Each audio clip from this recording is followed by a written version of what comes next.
Salut tout le monde, vous allez très bien j'espère, moi ça va, c'est toujours un plaisir de vous revenir avec une nouvelle vidéo.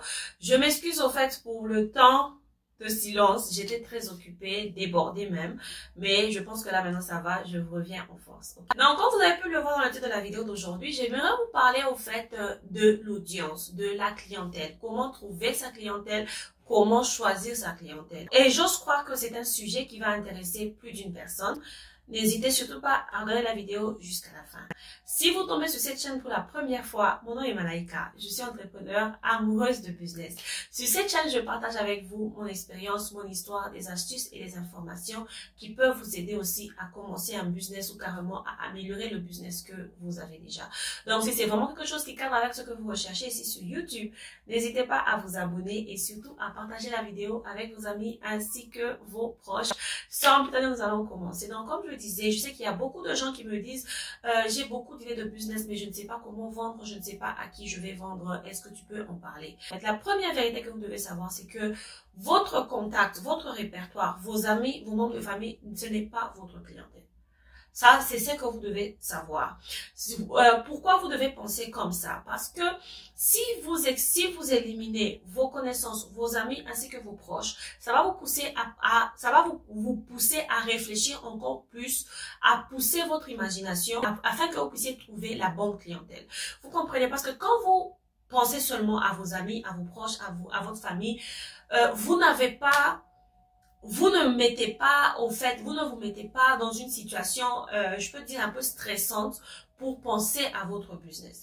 Mais il y a de ces cas où ça peut être une clientèle. Je prends un exemple du cas où vous pouvez considérer vos proches et vos amis comme votre clientèle. Je prends un exemple. Vous êtes une jeune maman qui a 2-3 enfants en bas âge, moins de 5 ans. Et vous avez par exemple 20 ou 30 amis dans votre répertoire, des amis sûrs, qui, par exemple, ont des enfants dans la même tranche d'âge. Peut-être vous pouvez vous dire, ok, est-ce que je peux ouvrir une garderie et que je dirais à tous mes amis d'emmener leurs enfants, par exemple, chez moi, ou bien je peux louer un espace où je vais commencer à prendre soin des enfants de mes amis. Et ça aussi, c'est un cas très délicat parce que même si vous avez des amis proches que vous connaissez, qu'est-ce que vos amis pensent de vous? C'est très important. Est-ce que vous avez une bonne réputation dans votre cercle d'amis? Même parce que c'est vrai que nous avons de ces amis. On sait que nous sommes amis, mais je peux pas te laisser mon enfant. Pourquoi? Parce que peut-être tu n'es pas sérieuse, peut-être parce que tu n'es pas organisée, peut-être parce que tu n'es pas propre. Donc, il y a de ces choses aussi qu'il faut considérer avant de recommander son enfant à quelqu'un. Vous comprenez? Donc, arrêtez de vous limiter dans votre cercle personnel. La deuxième chose que vous devez considérer encore, c'est toujours comme c'est comme le premier point. Vos amis ne sont pas vos acheteurs. Vos amis, ce n'est pas votre clientèle. Ok? Dès que vous mettez ça en tête, ça va vous permettre au fait de stratégiser de manière différente. Il y a beaucoup de gens, lorsqu'ils se voient devant un business, la première chose à laquelle ils pensent, c'est mes amis. Est-ce que mes amis vont acheter? C'est pas comme ça. Si vous continuez à penser comme ça, vous vous limitez non seulement dans vos pensées, vous limitez aussi toutes les opportunités que vous avez de commencer un business. Parce que à chaque fois que vous voyez une opportunité, vous dites, ah, est-ce que mon ami va acheter? Est-ce que mes amis vont acheter? Et à la fin, ils ne vont pas acheter. Et vous vous dites ça et vous arrêtez de réfléchir, vous arrêtez de pousser encore le bouchon plus fort pour que vous puissiez commencer quelque chose. De grâce, vos amis, ce n'est pas votre clientèle. Et ce qui est bizarre, je ne sais pas, maintenant ça commence à changer, mais je vous assure que les proches ont du mal à soutenir le business des gens qu'ils connaissent.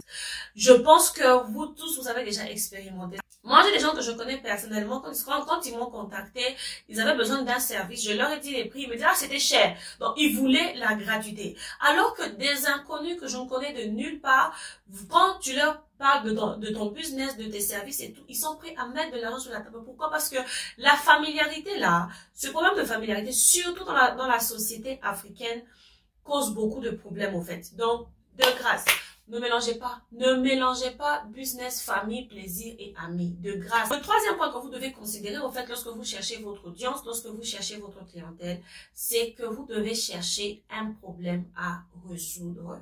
C'est très important. Quand vous pensez à un problème que votre communauté, que votre pays, que votre ville, que votre quartier a, ça va faciliter votre business. Vous comprenez un peu? Je prends un exemple. Là, je me prendrai moi-même comme exemple.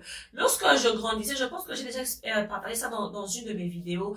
Moi, j'étais depuis l'école, depuis sur les bancs de l'école, j'étais toujours intéressée par l'import-export. J'aimais savoir d'où venaient les choses, comment est-ce que ça venait, comment ça arrivait dans mon pays. Donc, j'étais toujours à la recherche de l'information, mais je me suis rendu compte qu'il n'y avait pas assez d'informations là-dehors. Les gens qui font le business ont vraiment du mal à partager leur information, à partager leurs tuyaux. Et je leur comprends parce que ils doivent protéger leur origine, en fait, leur source d'argent. Ça, je comprends. Alors, c'est comme ça, c'est ça qui m'a poussé, au fait, à faire toutes ces recherches, à essayer de comprendre comment on envoie la marchandise, comment on reçoit la marchandise, comment on commande, vous savez, tout ça. Et d'ailleurs, entre parenthèses, moi, je suis agent, j'habite en Turquie, je suis agent. Si vous avez une petite idée de business et que vous voulez commencer un business, vous pouvez me contacter. Je peux être votre agent ici en Turquie.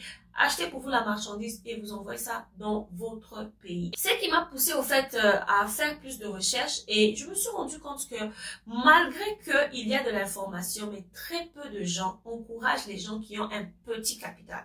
Voilà pourquoi moi je me suis attaquée au petit capital. J'ai visé le petit capital de sorte que même si quelqu'un a 300 $, que cette personne soit en mesure de commencer un business. Parce que beaucoup de gens ont tendance, au fait, à dire aux gens que non, il te faut 1000, il te faut 2000, il te faut 3000 $ pour commencer un business.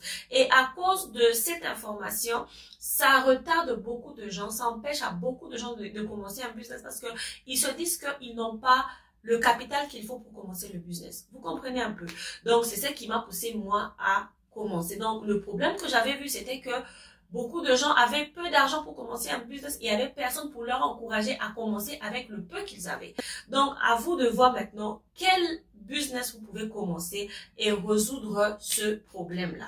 Quand vous allez résoudre ce problème, les gens qui font face à ce problème seront c'est votre clientèle. Le dernier point, c'est juste que beaucoup de gens ont une vision vague parce que beaucoup de gens veulent faire le business de l'autre, des gens veulent imiter les autres. Je vais vous dire quelque chose, hein, et je sais que ça peut aider quelqu'un là-dedans. Vous savez, ne confondez pas s'inspirer de quelqu'un et copier quelqu'un. C'est deux choses différentes. Donc, beaucoup de gens ont une vision vague. Beaucoup de gens savent qu'ils veulent faire le business, mais ils ne savent pas quel business faire. Et dès qu'ils voient la voisine qui fait un business et dès que cette voisine-là a 5 ou 6 clients, tu penses directement que non, ce business est rentable. Moi, si je dois commencer à faire ça. Il y a des gens qui m'appellent, ah, on m'a dit que, par exemple, ces jours ici, c'est tel produit. Guys, est-ce que vous savez que vous pouvez vendre le papier hygiénique, par exemple, malgré les nombres de marques de papier hygiénique qu'il y a sur le marché? Si vous achetez votre propre papier hygiénique, vous le faites à votre manière, vous faites votre promotion à votre manière, vous allez vendre. Est-ce que vous le savez? Donc, c'est ça. Vraiment, c'est ce que j'allais vous dire. J'allais vous encourager au fait à voir plus loin, à pousser votre imagination encore plus loin et surtout à ne pas vous limiter à ce que vous voyez, à vos connaissances ou bien vos proches, ok? Le business, il y a la place pour tout le monde. C'est à vous de frayer un chemin et surtout de bosser dur, de penser dur pour que vous puissiez être en mesure de ressortir une idée de business au fait originale afin que vous puissiez aussi voir un changement. Donc, c'est ce que j'allais partager avec vous. J'espère que vous avez aimé cette vidéo et que je vous verrai dans ma prochaine vidéo. D'ailleurs, si vous avez aussi des astuces et des conseils à donner à quelqu'un qui va lire les commentaires là, d'ailleurs, s'il vous plaît, laissez ça dans la barre de commentaires parce que je sais qu'il y a beaucoup de gens qui lisent les commentaires.